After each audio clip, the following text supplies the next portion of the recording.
Singing by Raminder Nirmalia.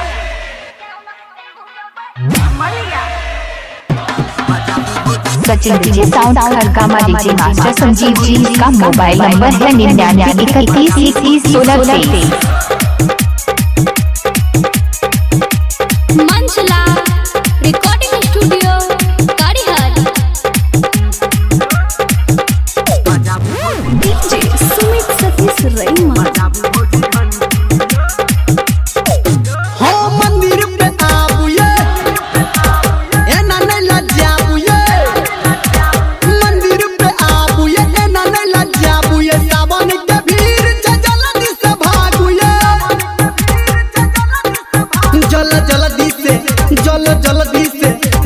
जल्दी से बाबा पे चढ़ाबू बजाबू भौजी घंटी जल्दी से बाबा पे चढ़ाबू बजाबू भौजी घंटी जल्दी से बाबा पे चढ़ाबू बजाबू भौजी घंटी। Sachin DJ sound Khadkama DJ master Sanjeev Kumar. Sachin DJ sound Khadkama DJ master Sanjeev Kumar.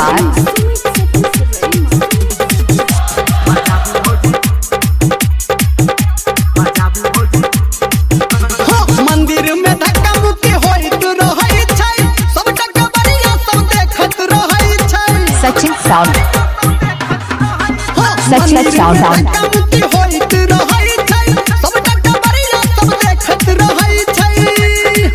Bhola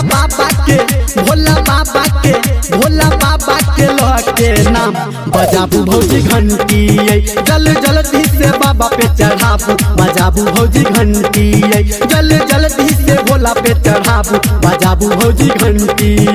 mixing master Raju Kumar Sunkapatti. DJ Sumit Satish रईमा।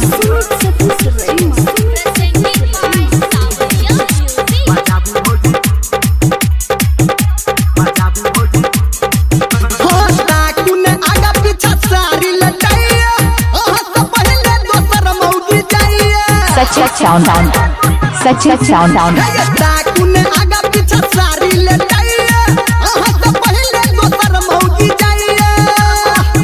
Dharmendra के निरमलिया के राइटर के सबके राखी लिया मान बजाबू भौजी घंटी जल्दी से बाबा पे चढ़ाबू बजाबू भौजी घंटी जल्दी से बाबा पे चढ़ाबू बजाबू भौजी घंटी। मंदिर पे आबू एना नहीं लजाबू मंदिर पे आबू एना नहीं लजाबू सावन के भीड़ जल्दी से भागू